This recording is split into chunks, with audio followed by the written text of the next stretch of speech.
ಎಲ್ಲ ಬಿರಿಯಾನಿ ಪ್ರಿಯರಿಗೂ ನನ್ನ special Ambur chicken biryani ತುಂಬಾ ಚೆನ್ನಾಗಿದೆ. ಈ ರೀತಿಯ ಒಂದು ಬಿರಿಯಾನಿ ನೀವು ಕೂಡ ಮಾಡ್ಬೋದು ಮತ್ತು ತುಂಬ ಈಸಿ ಇದು ಮಾಡಲಿಕ್ಕೂ, ಅಷ್ಟೇ ರುಚಿಯಾಗಿರ್ತದೆ. ವಿಡಿಯೋವನ್ನು ಸ್ಕಿಪ್ ಮಾಡದೆ ಪೂರ್ತಿಯಾಗಿ ನೋಡಿ. ಇಷ್ಟ ಆದರೆ ಪ್ಲೀಸ್ ನನ್ನ ಯೂಟ್ಯೂಬ್ ಚಾನಲ್ನ ಸಬ್ಸ್ಕ್ರೈಬ್ ಮಾಡಿ, ಸಪೋರ್ಟ್ ಮಾಡಿ, ಲೈಕ್ ಮಾಡಿ, ಆದಷ್ಟು ನಿಮ್ಮ ಫ್ಯಾಮಿಲಿ ಫ್ರೆಂಡ್ಸಿಗೆ ಇದನ್ನು ಶೇರ್ ಮಾಡಿ. ಬನ್ನಿ ಇದನ್ನು ಯಾವ ರೀತಿ ಮಾಡೋದು ನೋಡೋಣ. ಎಲ್ರಿಗೂ ನಮಸ್ಕಾರ. ನಾನಿಲ್ಲಿ ಆಂಬೂರ್ ಬಿರಿಯಾನಿ ಮಾಡಲಿಕ್ಕೆ 12 ಬ್ಯಾಡಗಿ ಮೆಣಸಿನ್ಕಾಯನ್ನು ನೀರಲ್ಲಿ ನೆನೆಸಿಟ್ಟಿದ್ದೇನೆ. ಈ ರೀತಿ ನೀರಲ್ಲಿ ನೆನೆಸಿ ಇಟ್ಕೊಳ್ಬೇಕು. ಹಾಗೆ 3 ಈರುಳ್ಳಿಯನ್ನು ಉದ್ದವಾಗಿ ಕಟ್ ಮಾಡಿ ಇಟ್ಕೊಂಡಿದ್ದೇನೆ. 2 ಹಸಿಮೆಣಸಿನ್ಕಾಯಿಯನ್ನು ತಗೊಂಡಿದ್ದೇನೆ. 2 ಟೊಮೆಟೊ ಸಣ್ಣ ಸಣ್ಣದಾಗಿ ಹೆಚ್ಕೊಂಡಿದ್ದೇನೆ. ಹಾಗೆ ಇಲ್ಲಿ ಚಕ್ಕೆ, ಲವಂಗ, ಏಲಕ್ಕಿ ಮತ್ತು ಪಲಾವ್ ಎಲೆ ತಗೊಂಡಿದ್ದೇನೆ. ಹಾಗೆ ಪುದೀನ ಸೊಪ್ಪು ಮತ್ತು ಕೊತ್ತಂಬರಿ ಸೊಪ್ಪನ್ನು ಕಟ್ ಮಾಡಿ ಇಟ್ಕೊಂಡಿದ್ದೇನೆ. ಮತ್ತು ಇಲ್ಲಿ ಆಪ್ಷನಲ್ 1 ನಿಂಬೆಹಣ್ಣು ತಗೊಂಡು ಇಟ್ಕೊಂಡಿದ್ದೇನೆ. ಯಾಕಂದರೆ ನಾನು ಮೊಸರು ಮತ್ತು ಟೊಮೆಟೊ ಹಾಕಿರೋದ್ರಿಂದ ಹುಳಿ ಜಾಸ್ತಿ ಆದರೆ ನಾನು ನಿಂಬೆಹಣ್ಣು ಹಾಕಲ್ಲ. ಈಗ ಬ್ಯಾಡಗಿ ಮೆಣಸಿನ್ಕಾಯನ್ನು ಮಿಕ್ಸಿ ಜಾರಿಗೆ ಹಾಕಿ ಸಾಫ್ಟಾಗಿ ಗ್ರೈಂಡ್ ಮಾಡ್ಕೋಬೇಕು.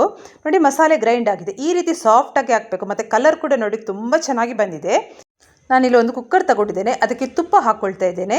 ಹಾಗೆ ಸ್ವಲ್ಪ ಕೊಬ್ಬರಿ ಎಣ್ಣೆ ಹಾಕ್ಕೊಳ್ತಾ ಇದ್ದೇನೆ. ಇದು ಬಿಸಿಯಾಗಿದ್ದ ತಕ್ಷಣ ನಾವೀಗ ಇದಕ್ಕೆ ಚಕ್ಕೆ, ಲವಂಗ, ಪಲಾವ್ ಎಲೆ, ಏಲಕ್ಕಿ ಹಾಕ್ಕೊಂಡಿದ್ದೇನೆ. ಇದನ್ನು ಸ್ವಲ್ಪ ನಾವು ಫ್ರೈ ಮಾಡ್ಕೊಳ್ಬೇಕು. ಹಾಗೆ ನಾನು ಕಟ್ ಮಾಡಿ ಇಟ್ಕೊಂಡಿರುವಂಥ ಈರುಳ್ಳಿಯನ್ನು ಹಾಕ್ತಾ ಇದ್ದೇನೆ. ಈರುಳ್ಳಿಯನ್ನು ಈಗ ಚೆನ್ನಾಗಿ ನಾವು ಫ್ರೈ ಮಾಡ್ಕೊಳ್ಬೇಕು. ಯಾವಾಗಲೂ ಈರುಳ್ಳಿ ನಾವು ಫ್ರೈ ಮಾಡಬೇಕಾದ್ರೆ ಅದರ ಹಸಿ ಸ್ಮೆಲ್ ಹೋಗಬೇಕು. ಅಲ್ಲಿ ತನಕ ನಾವು ಚೆನ್ನಾಗಿ ಇದನ್ನು ಫ್ರೈ ಮಾಡ್ಕೊಳ್ಬೇಕು. ನೋಡಿ, ಚೆನ್ನಾಗಿ ಫ್ರೈ ಮಾಡುವಾಗ ನೋಡಿ ಈ ಥರ ನಮಗೆ ಕಲರ್ ಚೇಂಜ್ ಆಗಿರ್ತದೆ. ಈಗ ನಾನು ಇದಕ್ಕೆ ಶುಂಠಿ ಬೆಳ್ಳುಳ್ಳಿ ಪೇಸ್ಟ್ನ ಹಾಕ್ತಾ ಇದ್ದೇನೆ. 2 ಸ್ಪೂನ್ ಹಾಕ್ಕೊಂಡಿದ್ದೇನೆ. ಇದನ್ನು ಚೆನ್ನಾಗಿ ನಾವು ಫ್ರೈ ಮಾಡುವ. ಯಾಕಂದರೆ ಇದರದ್ದು ಕೂಡ ಹಸಿ ಸ್ಮೆಲ್ ಹೋಗಬೇಕು. ಪಲಾವ್ ಮಾಡುವಾಗ ನಾವು ಮಸಾಲೆಗಳನ್ನು ಚೆನ್ನಾಗಿ ಫ್ರೈ ಮಾಡಿದರೆ ಒಳ್ಳೆ ರುಚಿಕರವಾದ ಒಂದು ಪಲಾವ್ ನಮಗೆ ರೆಡಿ ಆಗ್ತದೆ. ಶುಂಠಿ ಬೆಳ್ಳುಳ್ಳಿ ಪೇಸ್ಟ್ ಕೂಡ ಚೆನ್ನಾಗಿ ಫ್ರೈ ಆಗಿದೆ. ಈಗ ನಾವು ಕಟ್ ಮಾಡಿ ಇಟ್ಕೊಂಡಿರುವಂಥ ಪುದೀನ ಸೊಪ್ಪು ಮತ್ತು ಕೊತ್ತಂಬರಿ ಸೊಪ್ಪನ್ನು ಹಾಕಿ ಚೆನ್ನಾಗಿ ಫ್ರೈ ಮಾಡ್ಕೊಳ್ಬೇಕು. ಇದು ಕೂಡ ಹಾಗೆ ಪುದೀನ ಮತ್ತು ಕೊತ್ತಂಬರಿ ಸೊಪ್ಪಿನ ಹಸಿ ಸ್ಮೆಲ್ ಹೋಗಬೇಕು. ಅಲ್ಲಿ ತನಕ ನಾವು ಚೆನ್ನಾಗಿ ಫ್ರೈ ಮಾಡ್ಕೊಳ್ಬೇಕು. ಮತ್ತು ಪುದೀನ ಮತ್ತು ಕೊತ್ತಂಬರಿ ಸೊಪ್ಪನ್ನು ನಾವು ಎಷ್ಟು ಸಣ್ಣ ಸಣ್ಣದಾಗಿ ಕಟ್ ಮಾಡ್ತೇವೆ ನೋಡಿ, ಅಷ್ಟು ಬೇಗ ಇದು ಫ್ರೈ ಆಗ್ತದೆ. ತುಂಬಾ ಚೆನ್ನಾಗಿರ್ತದೆ. ಹಾಗೆ ಫ್ರೈ ಆದರೆ ಅದರ ಒಳ್ಳೆ ಪರಿಮಳ ಬಿಡ್ತದೆ. ಈಗ ನಾನು 2 ಕಟ್ ಮಾಡಿ ಇಟ್ಕೊಂಡಿರುವ ಹಸಿಮೆಣಸಿನ್ಕಾಯನ್ನು ಇದಕ್ಕೆ ಹಾಕ್ಕೊಳ್ತಾ ಇದ್ದೇನೆ. ಇದನ್ನೀಗ ನಾವು ಸ್ವಲ್ಪ ಫ್ರೈ ಮಾಡುವ. ಈ ರೀತಿ ನಾವು ಹಸಿ ಹಾಕಿದಾಗ ಅದು ಚೆನ್ನಾಗಿ ಫ್ರೈ ಆದ್ರೇ ಪಲಾವ್ಗೆ ಒಂದು ಒಳ್ಳೆ ರುಚಿ. ಕರೆಕ್ಟಾಗಿ ಫ್ರೈ ಆಗಬೇಕು. ಯಾಕಂದರೆ ಯಾವುದೇ ಒಂದು ಪದಾರ್ಥದ್ದು ಕೂಡ ಹಾಗೆ ಹಸಿ ಸ್ಮೆಲ್ ಇರಬಾರ್ದು. ಚೆನ್ನಾಗಿ ಫ್ರೈ ಆಗಿದೆ. ಈಗ ನಾನು ಟೊಮೆಟೊ ಹಾಕ್ಕೊಂಡಿದ್ದೇನೆ. ಇದನ್ನು ಚೆನ್ನಾಗಿ ನಾವು ಫ್ರೈ ಮಾಡ್ಕೊಳ್ಬೇಕು. ಟೊಮೆಟೊ ಬೆಂದು ಸ್ವಲ್ಪ ಸಾಫ್ಟ್ ಆಗಬೇಕು. ಸ್ವಲ್ಪ ಹಾಗೆ ಬೇಯಿಸುವ. ಟೊಮೆಟೊ ನೋಡಿ ಚೆನ್ನಾಗಿ ಬೆಂದು ರಸ ಬಿಟ್ಟಿದೆ. ಈಗ ನಾನು ಇದಕ್ಕೆ ಮೊಸರನ್ನು ಹಾಕ್ಕೊಳ್ತಾ ಇದ್ದೇನೆ. ಇದನ್ನೀಗ ಚೆನ್ನಾಗಿ ನಾವು ಮಿಕ್ಸ್ ಮಾಡುವ. ಹಣ್ಣಿನ ರಸ ಬೇಕಿದ್ದರೆ ಮಾತ್ರ ಹಾಕ್ಕೊಳ್ಬೋದು, ಆದರೆ ನಾನು ಹಾಕ್ತಾ ಇಲ್ಲ. ನಿಮಗೆ ಬೇಕಿದ್ದರೆ ನೀವು ಹಾಕ್ಕೋಬೋದು. ನಾನು ಫಸ್ಟಿಗೆ ಹೇಳಿದ್ದೇನೆ ಅದು ಆಪ್ಷನಲ್ ಅಂತ. ನೋಡಿ, ಚೆನ್ನಾಗಿ ಮಿಕ್ಸ್ ಆಗಿದೆ. ಈಗ ನಾನು ಗ್ರೈಂಡ್ ಮಾಡಿ ಇಟ್ಕೊಂಡಿರುವಂಥ ಮಸಾಲೆಯನ್ನು ಇದಕ್ಕೆ ಹಾಕ್ತಾ ಇದ್ದೇನೆ. ನೋಡಿ, ಮಸಾಲೆದು ಕಲರ್ ಎಷ್ಟು ಚೆನ್ನಾಗಿ ಬಂದಿದೆ ನೋಡಿ. ತುಂಬಾ ಚೆನ್ನಾಗಿರ್ತದೆ. ಈ ರೀತಿಯ ಒಂದು ಬಿರಿಯಾನಿ ಮಾಡಿದರೆ ಇದನ್ನು ಸರಿಯಾಗಿ ಮಿಕ್ಸ್ ಮಾಡ್ಕೊಳ್ಬೇಕು. ಮಿಕ್ಸ್ ಮಾಡಿದ್ದು ಚೆನ್ನಾಗಿ ಫ್ರೈ ಆಗಬೇಕು. ಈ ಖಾರದ್ದು ಕೂಡ ಹಾಗೆ ಹಸಿ ಸ್ಮೆಲ್ ಹೋಗಬೇಕು.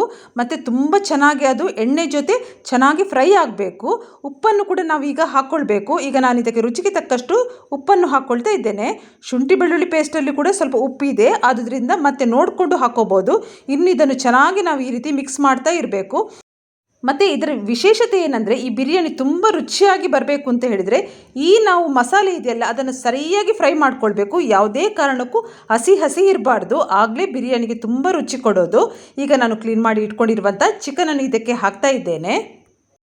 ಇನ್ನು ಇದನ್ನು ಚೆನ್ನಾಗಿ ನಾವು ಮಿಕ್ಸ್ ಮಾಡ್ಕೊಳ್ಬೇಕು. ಕರೆಕ್ಟಾಗಿ ಮಿಕ್ಸ್ ಮಾಡ್ಕೋಬೇಕು. ಹಾಗೆ ಸ್ವಲ್ಪ ನೀರನ್ನು ಕೂಡ ನಾವು ಹಾಕ್ಕೋಬೇಕಾಗ್ತದೆ. ನಾನು ಮಿಕ್ಸಿ ಜಾರಿಗೆ ಸ್ವಲ್ಪ ನೀರನ್ನು ಹಾಕಿ ಇದಕ್ಕೆ ಹಾಕ್ಕೊಳ್ತಾ ಇದ್ದೇನೆ. ಜಾಸ್ತಿ ನೀರು ಹಾಕೋದೇನು ಬೇಡ. ಒಮ್ಮೆ ಕರೆಕ್ಟಾಗಿ ಈ ರೀತಿ ಮಿಕ್ಸ್ ಮಾಡ್ಕೋಬೇಕು. ನೋಡಿ, ಇನ್ನು ಸ್ವಲ್ಪ ಇದು ಬೇಯಬೇಕು. ಚಿಕನ್ ಸ್ವಲ್ಪ ಬೆಂದ ನಂತರ ನಾನೀಗ ರುಚಿಗೆ ತಕ್ಕಷ್ಟು ಉಪ್ಪನ್ನು ಹಾಕ್ಕೊಳ್ತಾ ಇದ್ದೇನೆ. ಉಪ್ಪು ಹಾಕಿದ ನಂತರ ಒಮ್ಮೆ ಈ ರೀತಿ ನಾವು ಇದನ್ನು ಮಿಕ್ಸ್ ಮಾಡ್ಕೊಳ್ಬೇಕು. ಈಗ ನಾವು ತೊಳೆದಿಟ್ಕೊಂಡಿರುವಂಥ ಅಕ್ಕಿಯನ್ನು ಇದಕ್ಕೆ ಹಾಕ್ಕೊಳ್ಳುವ. ನಾನಿಲ್ಲಿ ಸೋನಾ ಮಸೂರಿ ರೈಸ್ ತಗೊಂಡಿದ್ದೇನೆ. ಮತ್ತು ನಾನು ಚಿಕ್ಕ ಲೋಟದಲ್ಲಿ 4 ಲೋಟ ಅಕ್ಕಿ ತಗೊಂಡಿದ್ದೇನೆ. ಅಂದರೆ ಅದು 1 ಪಾವ್ ಆಗ್ತದೆ. ಇದನ್ನೀಗ ನಾವು ಸರಿಯಾಗಿ ಮಿಕ್ಸ್ ಮಾಡ್ಕೊಳ್ಬೇಕು. ಈ ರೀತಿ ಸೋನಾ ಮಸೂರಿಯಲ್ಲಿ ಕೂಡ ನಾವು ಬಿರಿಯಾನಿ ಮಾಡಿದರೆ ತುಂಬಾ ಚೆನ್ನಾಗಿರ್ತದೆ. ಬೇಯಲಿಕ್ಕೆ ಇಡುವ ಮುಂಚೆ ಕರೆಕ್ಟಾಗಿ ನಾವು ಮಿಕ್ಸ್ ಮಾಡ್ಕೊಳ್ಬೇಕು. 4 ಲೋಟ ಅಕ್ಕಿಗೆ 8 ಲೋಟ ನಾನು ನೀರು ಹಾಕ್ತಾ ಇದ್ದೇನೆ. ನೀರು ಹಾಕಿದ ಮೇಲೆ ಒಮ್ಮೆ ಇದನ್ನು ಸರಿಯಾಗಿ ನಾವು ಮಿಕ್ಸ್ ಮಾಡ್ಕೊಳ್ಬೇಕು. ಮಿಕ್ಸ್ ಮಾಡಿದ ನಂತರ ಕುಕ್ಕರ್ ಮುಚ್ಚಳ ಮುಚ್ಚಿ 1 ವಿಸಿಲ್ ತೆಗೆದ್ರೆ ಸಾಕು. ಬನ್ನಿ, ಈಗ ನಮ್ಮ ಸ್ಪೆಷಲ್ ಆಂಬೂರ್ ಬಿರಿಯಾನಿ ರೆಡಿಯಾಗಿದೆ ನೋಡೋಣ. ನೋಡಿ, ಪರಿಮಳ ಅಂತೂ ಮನೆ ಇಡೀ ಬರ್ತಾ ಉಂಟು. ಅಷ್ಟು ಒಂದು ರುಚಿಕರವಾದ ಸ್ಪೆಷಲ್ ಆಂಬೂರ್ ಬಿರಿಯಾನಿ ರೆಡಿ ಆಗಿದೆ. ಖಂಡಿತ ಎಲ್ಲರೂ ಇಷ್ಟಪಟ್ಟೇ ಪಡ್ತೀರಿ ಈ ರೆಸಿಪಿಯನ್ನು. ನೀವು ಕೂಡ ಇದನ್ನು ಮನೆಯಲ್ಲಿ ಟ್ರೈ ಮಾಡಿ, ಹಾಗೆ ನನಗೆ ಲೈಕ್ ಮಾಡಿ, ಕಮೆಂಟ್ ಮಾಡಿ. ಆದಷ್ಟು ನಿಮ್ಮ ಫ್ಯಾಮಿಲಿ ಫ್ರೆಂಡ್ಸ್ ಜೊತೆ ಪ್ಲೀಸ್ ನನ್ನ ಯೂಟ್ಯೂಬ್ ಚಾನಲ್ನ ಶೇರ್ ಮಾಡಿ, ನನಗೆ ಸಪೋರ್ಟ್ ಮಾಡಿ. ಎಲ್ಲರಿಗೂ ನನ್ನ ಪ್ರೀತಿಯ ಧನ್ಯವಾದಗಳು.